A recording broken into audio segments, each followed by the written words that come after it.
For some reason, the game has crashed, and it just wouldn't shut down. So I was trying to put a picture of Rimmer up, but it's linked to something else, but I don't know why. Yeah, I just thought it's funny. I was like, "Why? I'm serious." Oh, that's why I can't edit the picture. It was a picture I downloaded ages ago. Just some random picture from one of the Comic-Cons. You far away. I thought I sent you the one of me and Chris Barry. I couldn't find that one, otherwise I would have. But I had to use this one because Crichton stole my TARDIS, so I fixed the Dave's toaster. Actually, quite fun. It is. We're back on part B. We are back. Unfortunately, we had to end the stream and restart the stream because we had a little bit of a technical boo-ha. I was trying to just change what was in the background, the back image for a minute. Well, but I've restarted the stream, and I should have probably just ended it there and gone. We'll be back next 2 weeks' time. But to be fair, there is one other thing I do want to talk about before, because we started talking about it and then we got distracted. Yeah. I do want to talk about before we like the end of the session is the Friendly Neighborhood Spider-Man show. I can get what you mean by that, but the reason I find that comment hilarious that the actor said, right, is the show by the definition of the people that hate that use that word in the way that it's currently used in modern context, and the same way he probably used it, if you know what I mean. Yeah. The show is hella woke in that sense, anyway. Oh yeah, because it's not. Once again, it's not punching you in the face. No, it's not. It's woke in the way that the actual word means. If you get what I mean. Yeah. The way it's been co-opted by society, like currently, certain parts of our society have co-opted it into. But it's in the way it's, by their definition, it would be, because let's be honest, we have Dr. Carla Connors instead of Dr. Curtis Connors. We have See, once again, that stuff is we've already in.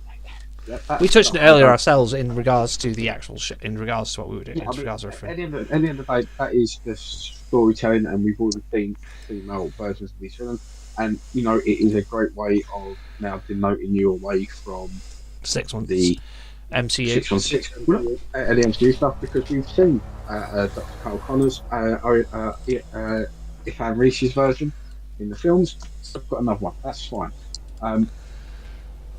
And so none of that stuff for me is part of what they're going about. One thing I did like, and I suppose even in the old terms, it is kind of what it is, but for me, it's actually just anti all that stuff, because it was done the right way, which is there was a conversation between Peter and his friend, the non-Ned. I can't remember what her name is. You can't remember Nico Minoru's name? That's it. No, I couldn't. I've only seen 2 episodes. It's Nico Minoru, as in the staff of one, as in the Runaways. It's Nico. Like, I am going to be angry at you for that, Jax. Good, fantastic. I also didn't realise it. Artemis Chow was Artemis Chow for like a good 20 minutes. So don't worry. Oh, was you an Amadeus Cho? I was like, wait a minute, that's Amadeus. Amadeus. It's all the characters are basically like, I'm like, I recognise all of you, you son of a bitch. But my point is that when Peter's talking about the girl he fancies and he misses his opportunity, and Nico's like, well, you should do it fast. She's not going to stay you for long enough, and he misses his chance. Like, have a laugh, and she came back. I guess it's my turn then, and walked off. And you didn't just have a conversation where it's like, well, I'm gay too. I'm gay, so I actually might ask that. So it wasn't that. It was a walk away joke, walk away comment, and you've set a tone for that character's story straight out right there without having to be preached. Oh! Beautiful storytelling. In my eyes. Well, to be fair, that's also how it's done in most actual shows. It's just for some reason some people in most shows, it's just I that. don't say Oh well. in mainstream shows it's very rare. You've always, I think, you usually get an explanation of everything, and it's just not needed. To be Or the other fair, character makes a comment of it, and it's a conversation piece for a bit. It just doesn't need to be. well, Because in if a you lot of think those, about it, the other thing about it is in a lot of those shows where it does, you have that 9 times out of 10.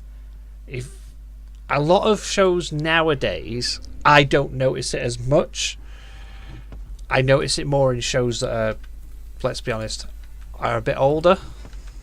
yeah, I mean, that's true enough. That is true A enough. lot of more, but in a lot of shows also, the gay character in those shows was very stereotypical. Whereas nowadays, a lot of the gay characters in the shows are just the same as everyone else. I mean, I would say that there's been that change kind of started to come in quite a while ago. I mean, I remember Oh yeah, well, in things like the British Empire, where yes, you did have, um, let's say, flamboyantly gay characters in there, as well as not. But then you had it was always that comment. You'd always get some guy coming in who's like quintessentially just the manly man, who's just like, oh no, actually I'm not. And the joke is everyone's shocked by it. oh yeah, Once again, it's not really a joke that plays that scope, but it is kind of that was always the point. It shouldn't be surprising that that person is as well. And that person, it should just be really freaking matters the story. It's not part of the story. Part of the yeah. story. It's part of the story. Oh yeah, it's like what I Like find I like funny that. is it's a lot of British shows seem to be where it's more just part of the character's thing, and I will say this is it seems to be a storytelling difference between like when I watch a lot of older British shows and compared to modern and more modern ones is where our shows tend to be a lot more like on not on the nose, but like our shows tend to be a lot more like subtle about it and don't make it like the brunt of the whole character, the character's whole personality. If you know what I mean? We have a different history with the whole thing compared to the rest of the world. I mean, we have a different take on it, differently from the rest of Europe, and we have a different take on it compared to our more culturally connected brethren in places like America, Australia, Canada. We have always been more open. We, especially in media, um, uh, they whenever we did do lesbian or gay characters, they were never really the villain or someone of scorn or disrepute. They were usually a funny character, a light character, very effay, very Oh yeah, unoffensive. Whereas especially in America and in Australian, they're very heavy. They were usually the drug addict, the AIDS victim, the deviant living on the street, the person that's going to attack you. Um, hmm it was all usually prison violence and stuff like that. So, uh, yeah, it's just the way we did things. it's just a British thing. And then, yeah, I mean, we've discussed on this podcast as well some great examples of this between us and America with the Saturday Night Live episode of Dragnet, with Eric Idle. But yeah, so I mean that's just like we've always kept it more light. So yes, but within modern parlance, to make my point, a good piece of writing to do with all this sort of stuff, and a bad piece of writing to do with all this sort of stuff. Doctor Who episodes very close to each other. Mm-hmm. So the stuff with I'm really forgetting Donna's daughter Rose. There was a point in where they're talking about her being trans. There's a bit right at the very beginning where some dudes are being kids, and Donna and Rose have a conversation about it. Wonderful. Then goes on a bit, and I understand why they did it. And for me, I was just like, but it has taken up time. And I understand why it's there. But then later on, with an episode with Ruby Sunday's friend, Mm-hmm.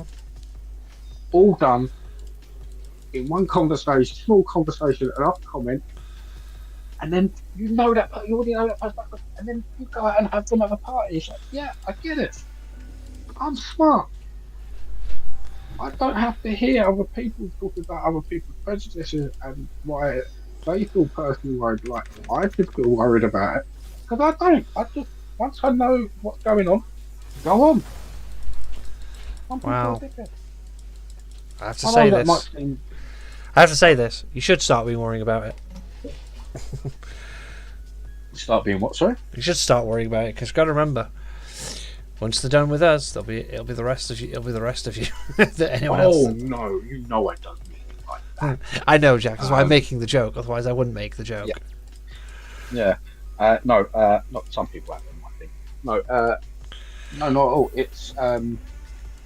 I just think the more we just make things, more we make things just normal with. To be fair, you say that, but then I do remember distinctly when we discussed that episode, that conversation between Donna and her mother about it was I will distinctly remember you saying that felt very natural the way that they were just talking about it and like trying to figure out how to deal with it. That's what I mean. That's the part I'm talking about. Up until that bit where she has the problem with the boys outside, she has the conversation with Rose, and then she talks on. That was all done fantastically. And then you start going into the bits a bit later on with the whole reason that she can actually control the power is because of the non-binary nature of herself and all that. And I was like, man, you're just hitting me in the face with this. I get it. You could have. I get it. Well, to be fair, I more saw that as it's the idea that because there's two of them. And the other thing is the other thing is the conversation she has with the Donovan with the doctor. I just found it weird. I found it almost not preachy, but I found it like they're trying to explain a situation to me that you've already shown me. You're now doubling down on these things, and I don't know why. When you've done it perfectly at the beginning, like I say, absolutely perfectly.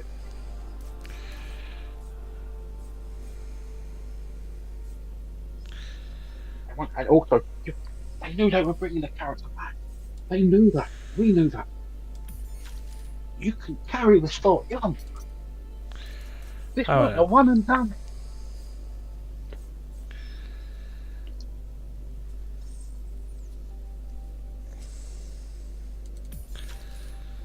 But on a very similar note, that kind of weirdly is a show that I really enjoy, and I really enjoy it for the kind of preachiness that they did it for.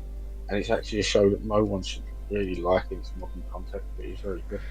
We talked about Straw Curry and Chips, which is about a Pakistani dude living in England in the early days, living in England in the north.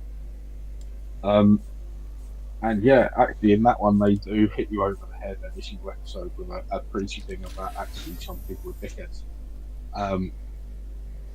But actually, in fairness, that is the premise of the show. Some people are dickheads. Oh yeah, but in regards to him, it's a thing of shows.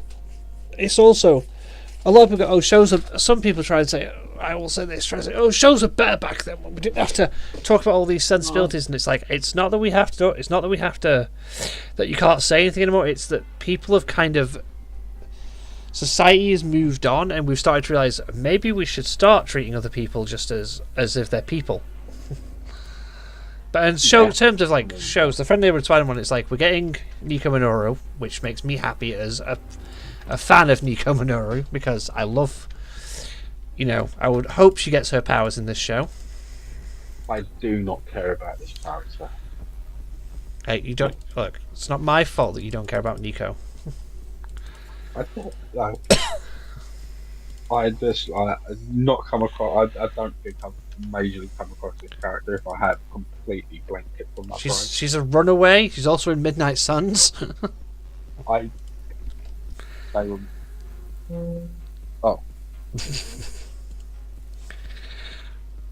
She's like. Are you there? Sorry, I got a call. I honestly thought she was made up for this show. No, she's like the leader of the Runaways. Yep, no. Nico's like awesome. Last But anyway, I digress. The second episode is 50 minutes long, unfortunately. I'm going to probably end it now.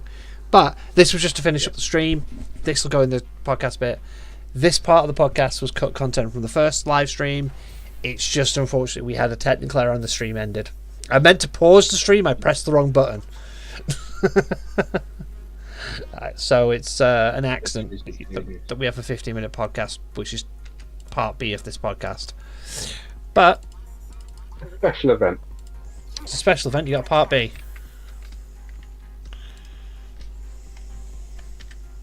Well, I'll say goodbye now.